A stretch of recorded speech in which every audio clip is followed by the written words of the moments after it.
Everyone, good morning. এত বড় nursery বানিয়েছে যে একটা ভিডিওতে কমপ্লিট করা সম্ভব নয়, তাই ছোট ছোট পার্ট করেছে ভিডিওগুলোর। তো এদিকে আমি দেখাচ্ছিলাম পাম্পকিন হয়েছিল অনেকগুলো, তো পাম্পকিন বলছে নষ্ট হয়ে গেছে। পাম্পকিন একটাও ধরলো না, নষ্টই হয়ে যাচ্ছে, শুধু ফুলগুলোর বড়াই খেতে পাচ্ছি, আর তেমন কিছু না। আর আমাদের জলপদ্ম হয়েছিল, জলপদ্মটা আমি ঠাকুরের পুজোতেও দিতে পেরেছি। নিজের গাছের ফুল দিতে খুব ভালো লাগে। ও এদিকে আবার ধন্দল হয়েছে। আমি আগে দুটো নিয়ে গেছিলাম, মানে আগে দুটো হয়েছিল, আমি বাড়ি নিয়ে গেছিলাম ইসলামপুরে, মা রান্না করেছিল।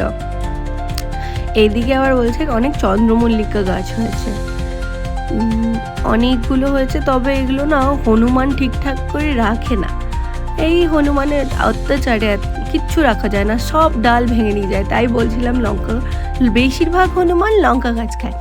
হনুমানের কি ঝাল লাগে না বলো তো? কি জানি, লেবু গাছ, লঙ্কা গাছ খালি হনুমান নিয়ে যাবে। ও যেটা বলছিলাম, এই টপটা আমাকে বুনু দিয়েছিল। দেখো তো আমি পরেছি টপটা, কেমন লাগছে আমার। বলেছিল কালী পুজোয় পড়তে, তো কালী পুজোয় তো অত ঠান্ডা ছিল না, ওয়েদারটা খুব গরম ছিল, তো মনে হচ্ছিল ওটা পরলে গরম লাগবে। তো এখন আমাদের এদিকের ওয়েদার একটু ঠান্ডা হয়েছে, তো তার জন্য এটা একদম বেস্ট।